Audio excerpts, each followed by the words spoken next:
Même si l'un d'entre eux a lâché en Uruguay, peu importe, ces 3 hommes ont accompli leur rêve, celui de faire le tour du monde. Leur solution, le vélo. Pas vraiment leur truc à la base, mais ça coûte moins cher. C'est original pour les sponsors et ça permet de rencontrer beaucoup de monde. Une chance unique pour Gary qui n'oublie pas pour autant les sacrifices. En fait, ça fait 1 an et demi qu'on passe notre temps à dire au revoir à des gens, quoi. T'arrives, tu vas chez quelqu'un pendant 3 4 jours, que tu connais ni d'Adam ni d'Ève, il va tout te donner, il va tout te faire découvrir. Toi, tout ce que tu lui apportes, c'est un peu de rêve en lui expliquant comment ça se passe ailleurs.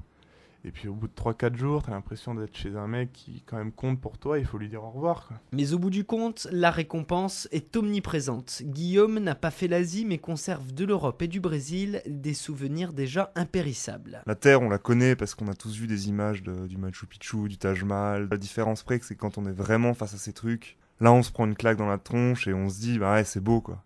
Quand c'est ça, 2 fois par semaine où on découvre un site, c'est du bonheur. Merveille après merveille, l'opération peut vite s'avérer blasante, et pourtant c'est depuis le début avec la même flamme que les 2 amis vont à la découverte de l'inconnu.